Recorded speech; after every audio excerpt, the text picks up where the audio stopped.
In all the universe, there is no other place like this place. Casual space. And now, ladies and gentlemen, please welcome your host and space geek, Beth Munn. It is my pleasure, as promised, to share with you some of the very first stories from the Stories of Space project. Now, you're going to want to check them out at storiesofspace.com, where you can submit your story. And from now until December, the end of the year, your story can be selected to not only be read here on the podcast, but it can fly to space. Yes, it doesn't matter where you're from or how old you are or what your job is. If you have a story about space and you can type it in English to the website, storiesofspace.com, then your story can fly. And you can also remain anonymous and still share your story, but I will not read it then here on the podcast. But today, I'm sharing from the folks who do want their stories to fly and those who want them read. And the very first one is going to kick it off right here, right now. So buckle in. Here is our very first inaugural story submission from the Stories of Space project. Here we go.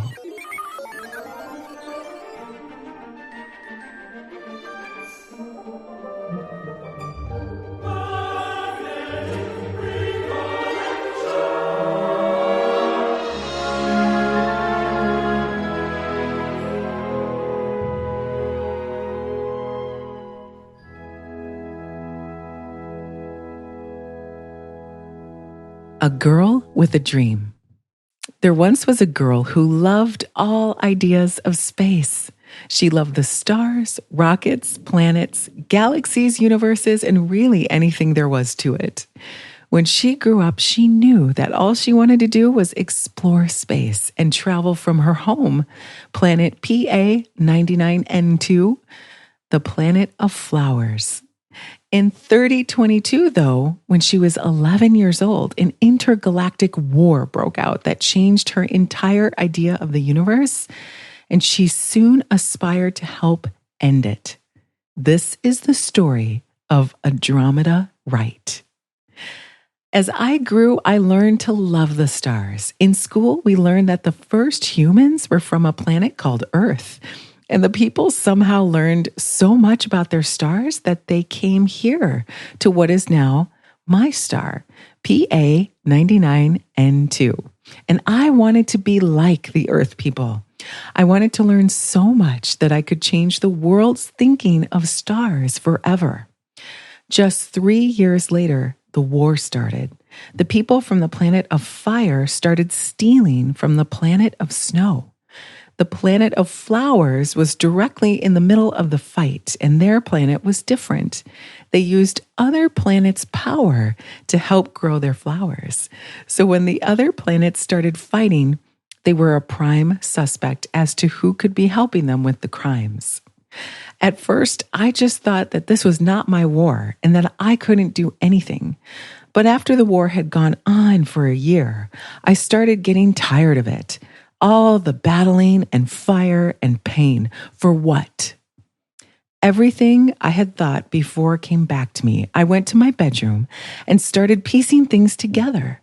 I wanted to pursue her dream of studying stars, but I wanted to do it in a way that could help end the war. I wanted to change the way people thought of stars, but not stars in general. I wanted to show people how you didn't need to fight in order to fix something. So that is exactly what I did. I started studying the relationships between stars and I posted my findings online.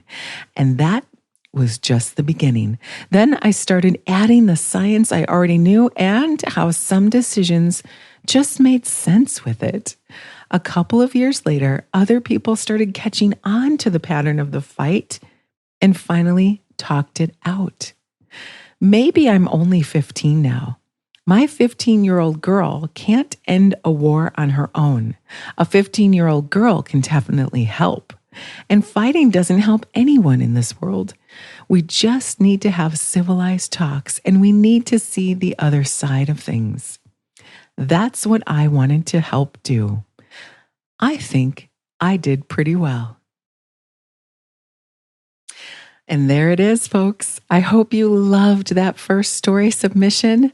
What an inventive and creative and opportunistic, wonderful, inspirational story that was from Allison. Allison, thank you so much. You were not the first story that came in to this official project, but you're officially the first one that I've shared here on the show. And each week, I'll be sharing more. Now, one of the questions I've been getting quite a few times is, what kind of a story? Oh, here's where it gets really, really good. Don't just limit yourself to a story that you think has to fit in a box or has to be something we're going to make movies out of. You know, a story about space can be about something very specific, like the kind of device or robotic item, or, you know, it can be about food even that gets invented. It can be a short story that has a whole entire plot and twist and the whole character that develops, or it can be just a snippet. It can be a poem. It can just be a picture for a moment that comes in as a visual, descriptive story that you're describing, maybe a tool that gets used. You can take a deep dive into a part of a story. And folks, you can even start a story and submit the first part. And then after 2,500 words, submit another story that continues. You just have to submit them one at a time, but you can submit stories over and over and over again. So don't limit yourself with just something that you think has to fit within 2,500 words, and that's that. No, I would love to read stories that go on, and some of them do, and I'll select some of those in the next upcoming episodes. But every single week from here on out, when you tune in to the Casual Space Podcast, I will kick it off with a featured selected story that you wrote that will be going to space. And these are the stories that, you know, I hope to inspire others and share our hopes and dreams about what our future of space exploration might look like according to all of you. So have fun and be inventive and enjoy the process. There is no bad story. There's no such thing. Every single story has been intriguing and entertaining and super fun to read. And folks, I have a team of readers, yes, that have just been following along, collecting your stories and enjoying reading every single one. And my team just keeps telling me what a joy this is and how neat it is to hear how deeply you're all thinking about space and our future in it. So continue to send those stories between now and December, because that's when we're going to package up all the stories and put them on an SD card and start getting those cards ready to fly. Speaking of things that get ready to fly. Okay, I should interrupt myself and remind you how to go do this. storiesofspace.com. Yes. Okay. That's where you're going to submit your stories between now and the end of December so that they can go to space and back. Okay. Now let's get into, we were talking about things that fly, right? The SD cards that are going to carry your stories to low Earth orbit and back. Well, upcoming, there is a huge mission and a huge rocket you might have heard of. We've talked about it here on the podcast before, called Artemis. Artemis is this beautiful transportation system called the SLS that NASA has built that is hoping and looking to launch, the fourth time's the charm, in November, and it will go to the moon. Now, if you're not a real true space geek, like really super geeky, that's okay. Guess what? I'm about to introduce you to something really cool. Those of us who are space geeks probably already know this, but if you haven't, you can go on nasa.gov and find these things. Like, you can find most things. They're very open and public about what is on board whenever NASA flies payload. Well, what's a payload, you ask? A payload is anything that is tangibly, physically going to space that gets loaded onto the rocket. So a payload can be many things. And a lot of people might not know. You might know that there's oftentimes a press kit that goes with each and every NASA mission. The press kit is like a guide. It's also like a table of contents. It's also like a beautiful collection that helps communicate the purpose of the mission, who and what is on the mission, and where the mission might be going. It's all in the press kit, and it's phenomenal. And when I worked at NASA, putting the press kit together was one of the honors of my job. Sometimes there would be teams of writers and scientists and officials and experts that would help collect all of the information and data and science and package it into this reference guide that we called the press kit. And then, of course, we'd give it to the press and they would pull from it and report back to the public who's on board, what's flying, and what the purpose of the mission is. So with every single mission, NASA posts the press kit. It's available online. And with every single mission, NASA posts an official flight kit most of the time. I can't think of a time we didn't, but I could be wrong.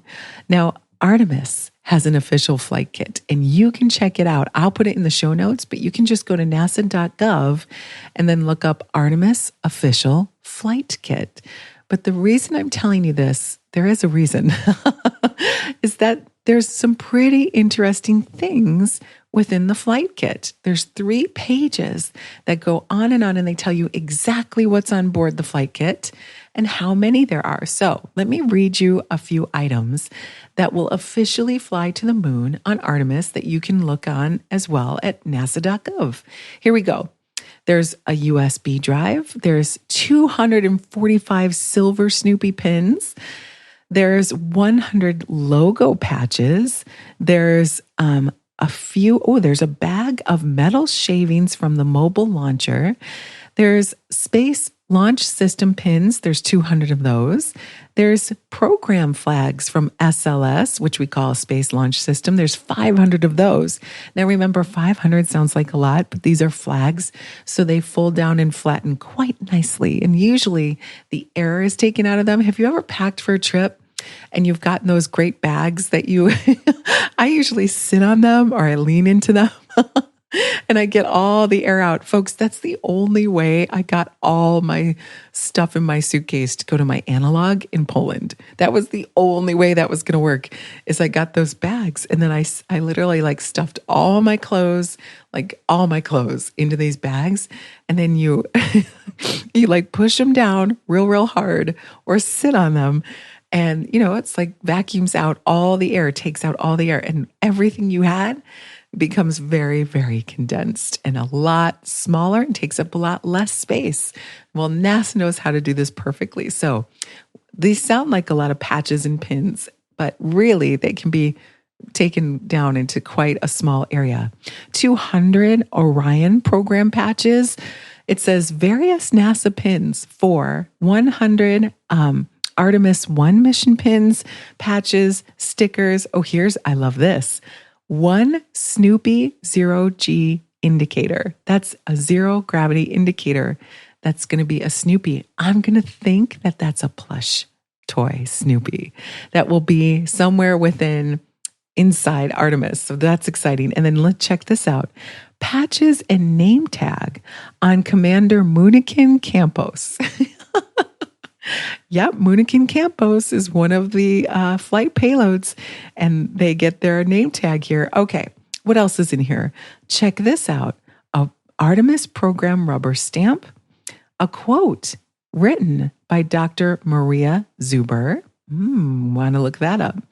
There are 90 Girl Scout space science badges on board, and, it gets better. There are 1 package of sycamore tree seeds, and there is 1 bag from the Jet Propulsion Lab of various trees and plant seeds. Now, I don't want to get too far squirrel and get distracted from what I want to share with you, but if you ever want to really geek out and have a ton of fun, I would love to make a whole podcast episode of this.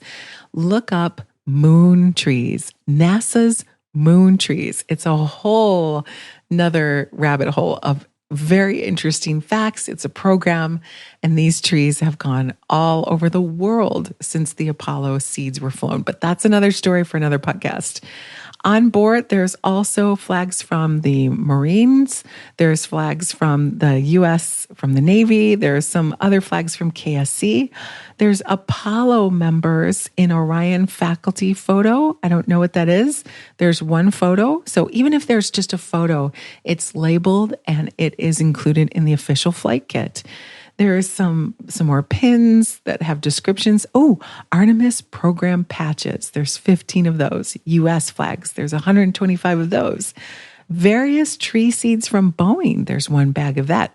Sean the sheep, the mascot, Sean the sheep, officially representing ESA, or the European Space Agency, is going to be on board Artemis, along with a 3D printed replica of the goddess Artemis. I don't even know what that is. I wonder what that'll look like. Okay, I'm getting into some more really cool stuff. The Dead Sea Pebble. A Dead Sea Pebble, just one of those. I don't even know what that is. A wrapped pen and comic strip from Peanuts will be flying. Okay, some things from the museum, some other patches, some stuff from Germany and videos, some stuff from the National Air and Space Museum and commemorative medallions. You can look at every single item that will be contained in the official flight kit, again at nasa.com. Oh, nasa.gov, excuse me. Okay, why am I telling you this? It's neat to see in a press kit what gets carried. You know, a lot of people are like, wait a minute, if we're not going to the moon, we're going there and we're coming back, we're orbiting, and we will return back home. So we were not actually landing on the moon, but we are going, and people want to know what's on board. Now, this isn't even yet the science that's on board. These are just the official flight kit of items that are going to be included that will be inspirational when we return back home. And so why fly all these things? Well, there's all kinds of reasons why. For symbolism, you know, the Artemis patch and pin itself, the actual logo from Artemis, you really, if you haven't seen it, it's one of the coolest I've ever seen NASA make. I love it. It's triangular. It's so representative in colors and in presenting the rocket and the purpose, as all mission patches and logos do. You know, it's also for morale.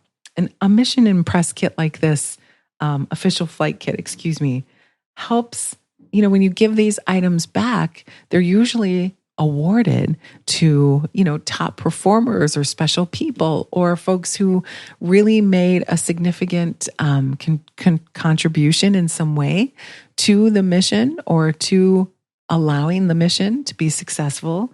So there's a real part that helps enhance performance and, you know, how we are thinking about future missions. It brings a sense of hope.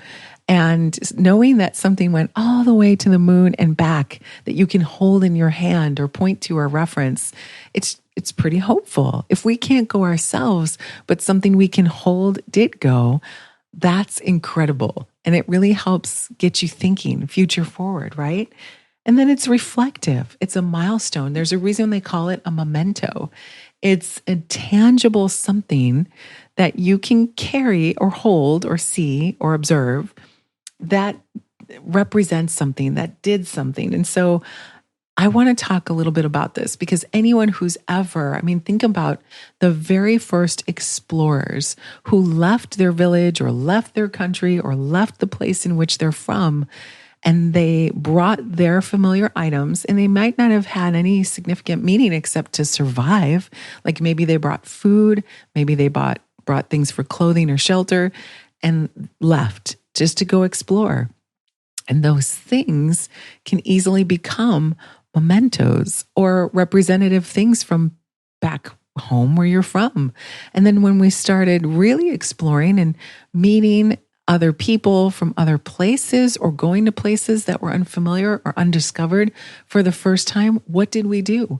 We would trade. We would trade with things that were never seen before or were never experienced before, like gold or certain kinds of foods or spices, right? And these were not only representative, but they were significantly valued. And imagine never seeing gold until the first people brought it to you or shared it with you or showcased. Or imagine never leaving and having a family member or a friend or someone from your village go on a trip, leave, and come back with gold, and holding that significant thing, whether it was gold or something, really different or some kind of spice. It came from somewhere, and it represented the journey, the trip, the adventure, the exploration that happened. So these mission patches and stickers, and I know a lot of people ask, and if you look at it, there's some photos in the press kit that show NASA actually in the lab putting this official kit together. And folks, it's like, it probably, all of these items could fit in a shoebox, maybe even smaller, but you can see it online and you can kind of get the scale of how all of these things, which sounds like so much, can really, really condense down, because we know everything on board has weight, and we know that weight equals money. It's expensive, right? So everything, you want to be really mindful of what you're going to fly. And the science always comes first, but there's always, and we're going to do a whole nother show, folks, on just the science on board. It's interesting in every way, by the way. What's on board, where it's located on board, what CubeSats, there's academic studies, there's research, there's so much going on that's just a whole nother show. But for these items, I want to specifically talk about what they're representing and why. So these logos and these stickers, they're all very colorful representations of the mission and its purpose. And that's a very visual memento, right? Well, the stories, and you heard me read that there's even going to be some quotes, and there's going to be a couple things that are written. There's things that we have captured in our own words that we're going to fly all the way to the moon on Artemis and back. And this is why I feel so very strongly and passionately about the Stories of Space project, because not all of us are as talented artists like Tim Gagnon, who is just brilliant and has made so many beautiful patches for many, many NASA crews and missions, both human missions and others. And it takes a very special, talented artist and person to do that, to interpret the mission in a big way and make it into something that reflects that. It's such a talent, right? So not all of us can do that, but most of us practice explaining, communicating, using our words every single day. So if we have ideas and visions for the future when it comes to space and space exploration, it seems that most of us can put those into words and put our ideas into some kind of description that we can take, and it can travel and it can come back. It might not make it on this official Artemis kit this time, because let's be honest, the launch is in like days away. We're like talking less than a month that the Artemis launch is scheduled for, which is just exciting. Again, I'm never not going to be excited that it slips and then it gets rescheduled. I'm as excited for November 14th, the next scheduled launch date, as I am for the first time I went down there with the thousands of people and waited, and it got scrubbed, and we still were all in good spirits and still as excited. There's no doubt. But these stories excite me. They excite me in a huge way, because when you allow people to bring forward their ideas and you allow them to communicate them, I wish I could give you unlimited story word count. And to be honest, the only reason I have a 2,500 word count is because we want to get as many stories as possible up there as soon as possible. And we can't just read pages and pages and pages of essays like, Bible length books. I want to, and maybe someday we will, but for the purpose of including everyone, you've got to put some bookmarks into it and set some boundaries of how many words. And so we came up with 2,500, and that's about 2 pages. And the stories and the ideas, they really fit well inside of that word count, but it's that these ideas are shared. That's huge. It's one thing to write it, and I know it gets intimidating. I myself have written a couple stories, and I'm like, and I don't know what's keeping me from like being so open and like just having so much fun.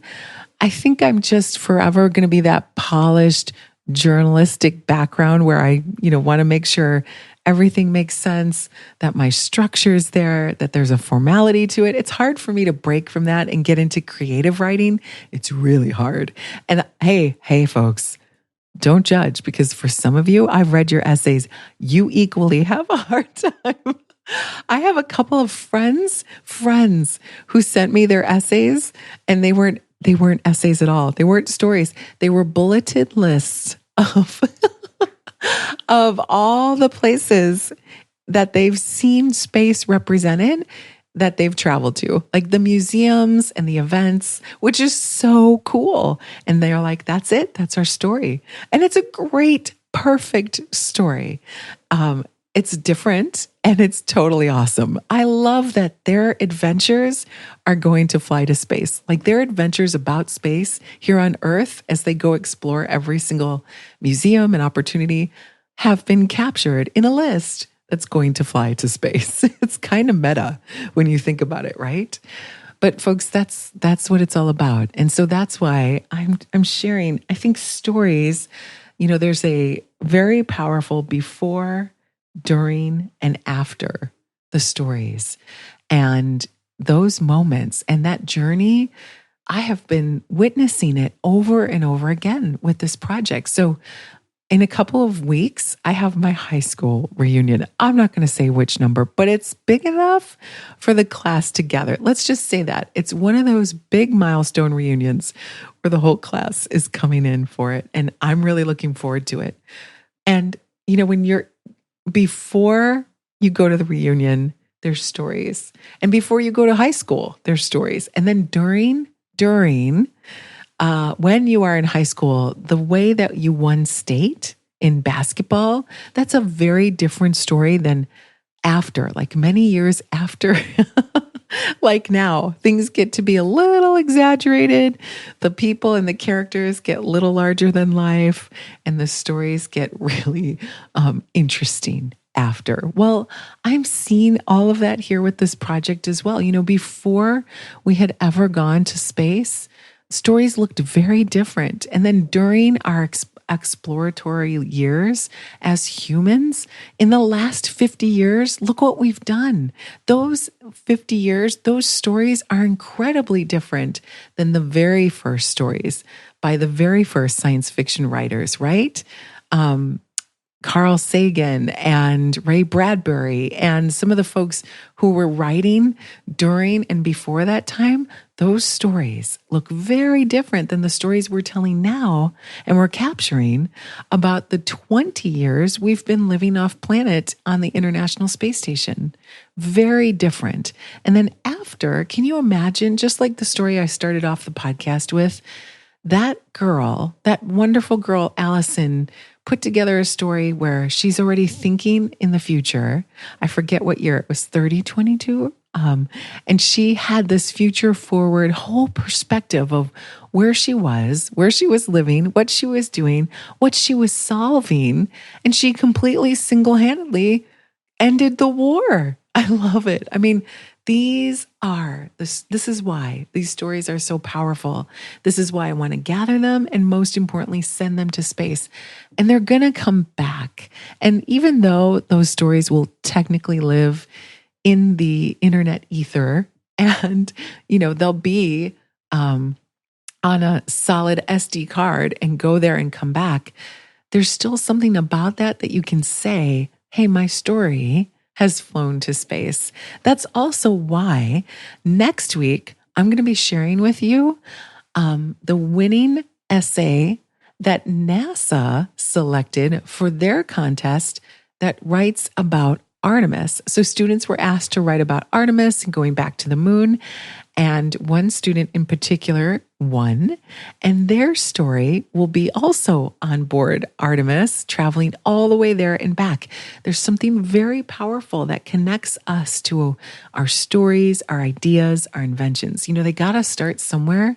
And if you were to tell me, like if you had imagine writing that poem and then taking that poem way back in the day and traveling across the ocean on a boat to go share it with someone else, perhaps someone we knew or you knew, or perhaps someone you were going to meet, and then bringing it all the way back and knowing that that story made an impact and was read and shared and then came back.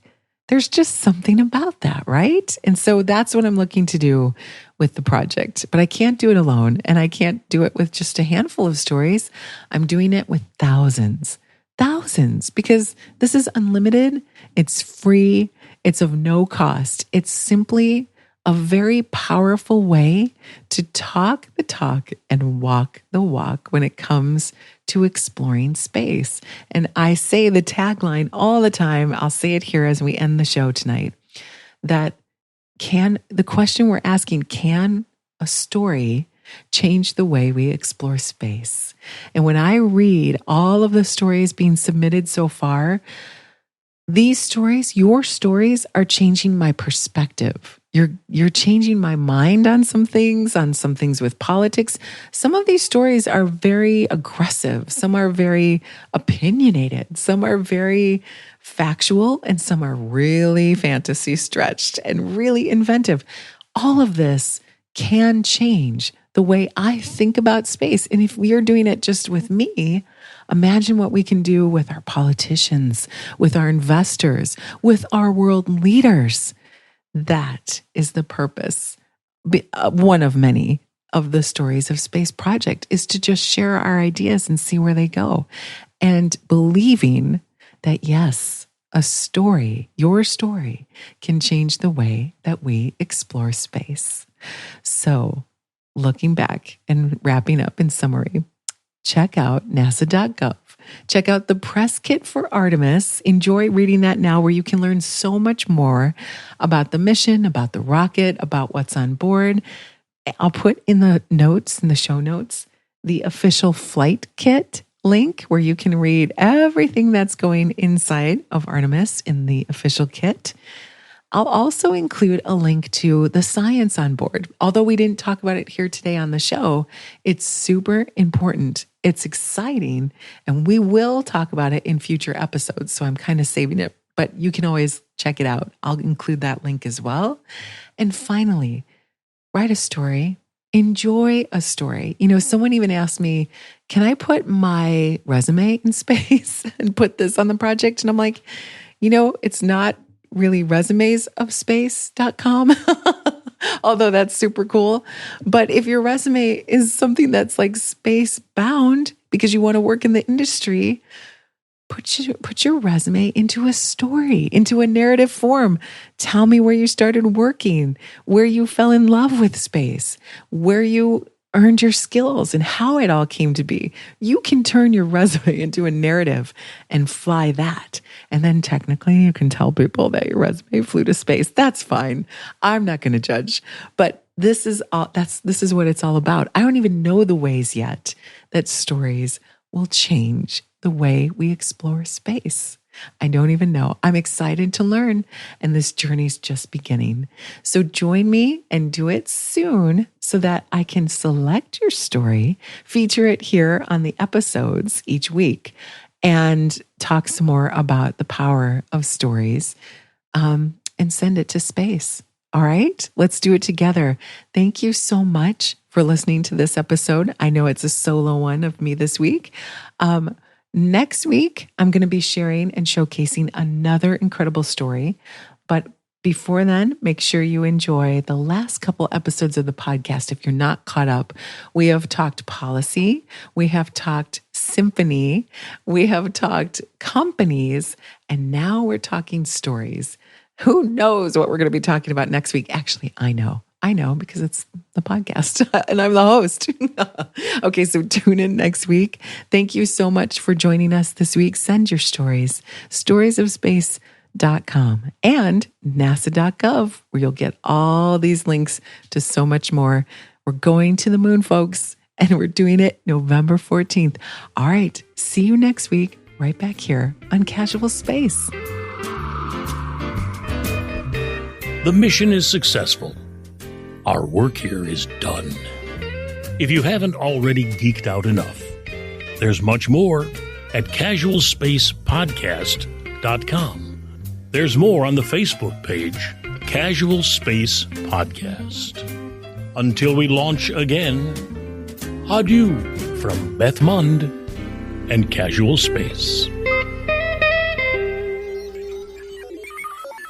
Thank you for listening to the show this week. And thank you so much to Allison for sending us such a beautiful story so we can share it for the Stories of Space project.